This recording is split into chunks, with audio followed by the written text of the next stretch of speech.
الحمد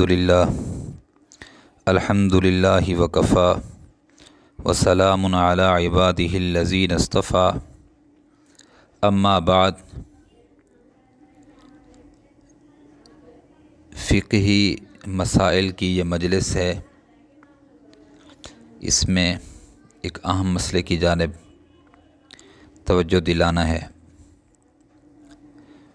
مسئلہ یہ ہے کہ مخنث ایک جنس ہے جس کو ہم اپنی زبان میں ہجڑا بھی کہتے ہیں۔ اس میں مذکر اور مؤنث، نر اور مادہ دونوں اعضاء اس میں ہوتے ہیں اور صلاحیتیں ہوتی ہیں ان میں۔ ان کو مخنث عربی میں کہا جاتا ہے۔ اس کے متعلق یعنی مخنث کے متعلق ایک مسئلہ یہ عرض کرنا ہے کہ مخنث کو امام بنایا جا سکتا ہے یا نہیں بنایا جا سکتا۔ تو حضرات فقہا فرماتے ہیں مخنث کو امام بنانا صحیح نہیں ہے، حتیٰ کہ مخنث جو ہے یہ اپنی ہم جنس کا بھی امام نہیں بن سکتا۔ جو صحیح لوگ ہیں وہ تو مخنث کی اقتداء نہیں کر سکتے، لیکن مخنث کی اقتداء مخنث بھی نہیں کر سکتا۔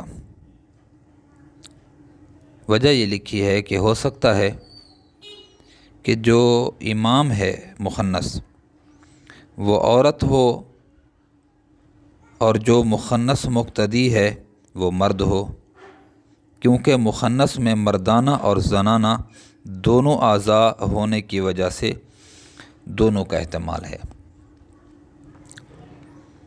ایک مسئلہ تو یہ عرض کر دیا۔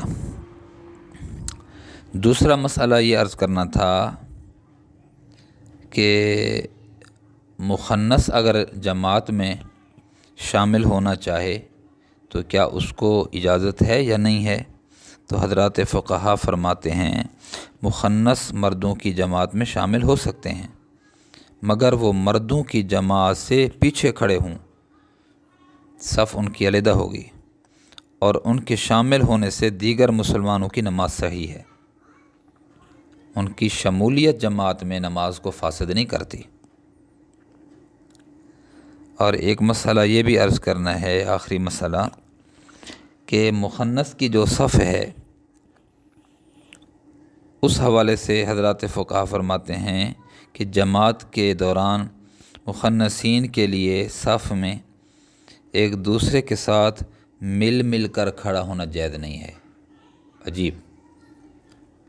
بلکہ ہر دو مخنث کے درمیان ایک آدمی کے کھڑے ہونے کے برابر جگہ خالی چھوڑنا ضروری ہے، کیونکہ ہر مخنث میں مرد اور عورت دونوں کا احتمال ہے، لہذا مل کر کھڑے ہونے میں نماز فاسد ہو جائے گی۔